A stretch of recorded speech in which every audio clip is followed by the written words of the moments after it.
आई झाल्यानंतर मी माझ्या ब्युटी रुटीनमध्ये अशा 5 चुका केल्या आणि त्यातली शेवटची चूक तर मी आजही अनेक महिलांमध्ये पाहते.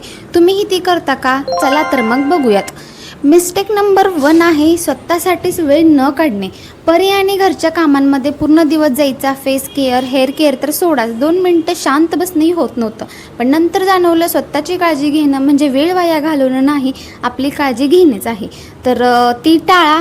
त्यानंतरची मिस्टेक नंबर 2 आहे सनस्क्रीन नियमित न लावणे. पूर्वी मला वाटायचं की बाहेर जास्त वेळ जाणार नसेल तर सनस्क्रीनची गरज नाही, पण सूर्याच्या UV रेजमुळे होणाऱ्या स्किन डॅमेजपासून स्किनला प्रोटेक्ट करण्यासाठी सनस्क्रीन किती इम्पॉर्टंट आहे हे नंतर समजलं. त्यामुळे आता घराबाहेर पडताना सनस्क्रीन माझ्या रुटीनमधली इम्पॉर्टंट स्टेप आहे. सो त्याकडे लक्ष देणं इम्पॉर्टंट आहे. त्यानंतरची आपली मिस्टेक नंबर 3 आहे, खूप कॉमन आहे, पाणी कमी पिणं. घरच्या कामात आणि मुलांच्या मागे फिरताना पाणी प्यायचंच विसरायचं. आपण स्किन केअर प्रोडक्ट्सवर पैसे खर्च करतो पण बेसिक गोष्टींकडे दुर्लक्ष करतो. तर पाणी भरपूर, बॉडी हायड्रेट राहते.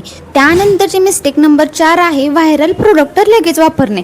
प्रोडक्ट लगेच वापरणे, एखादी गोष्ट दुसऱ्याला सूट झाली म्हणून ती आपल्याला सूट होईल असं नाही. आता कोणताही नवीन प्रोडक्ट वापरण्याआधी मी थोडं रिसर्च करते आणि पॅच टेस्ट करते आणि ते करणं हे गरजेचं आहे. लक्षात ठेवते, पॅच टेस्ट करणं इम्पॉर्टंट आहे, ते नक्की करा.